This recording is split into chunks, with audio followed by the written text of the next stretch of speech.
between what, because I needed to get the paper out quickly. I had 15 days by my lease. That's fine. So Okay. I estimated in just the difference. Okay, and you did send the paper out.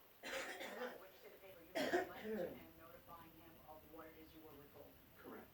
Okay, and you have doubled your lawsuit because apparently you read somewhere or were informed that you live in one of the states, you live in Connecticut, where if a landlord violates a provision of the statute, you can sue for double the damages.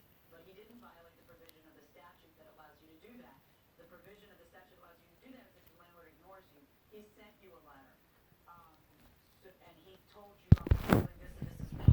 If he turns out to be wrong, then he turns out to be wrong, and your remedy is to win, not to get double. The double is the ignores you, yeah? All right. For that, you acknowledge that you accidentally took a line or some such I thing. still have it. Yeah, well, They took everything. yeah, all right. That's fine. So it's only $15 for that. And regarding the caulk, do you have pictures of any of the work that they did removing caulk? Because these guys say that they did caulk for the AC. We took pictures of the windows. Clear caulk. You can't see anything. I didn't bring them. It's not. Wasn't worth bringing them. Okay. You know what, I'm gonna order the return of $300 on the, security deposit, okay? That's my verdict. On your counterclaim for $221.40, my verdict is for the plaintiff. I don't really, think that there's additional damages. I think that you're just really angry. And it's sad because I read a lot of your texts to each other. Everybody was so polite and everything worked out fine all that time, but hey. All right, folks, good luck.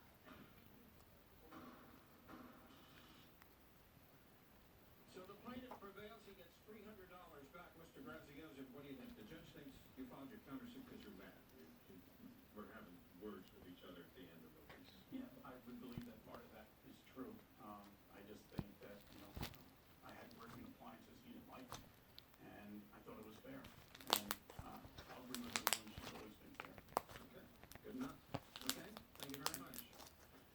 Now, Mr. Wales, you don't get what you were seeking, but you get $300 back. Fair enough? You happy? Sure, very fair. But it's your word against his about the caulking on the window pane. You guys sound like you cleaned up really well. That's right. Yeah, good testimony. All right, well, congratulations.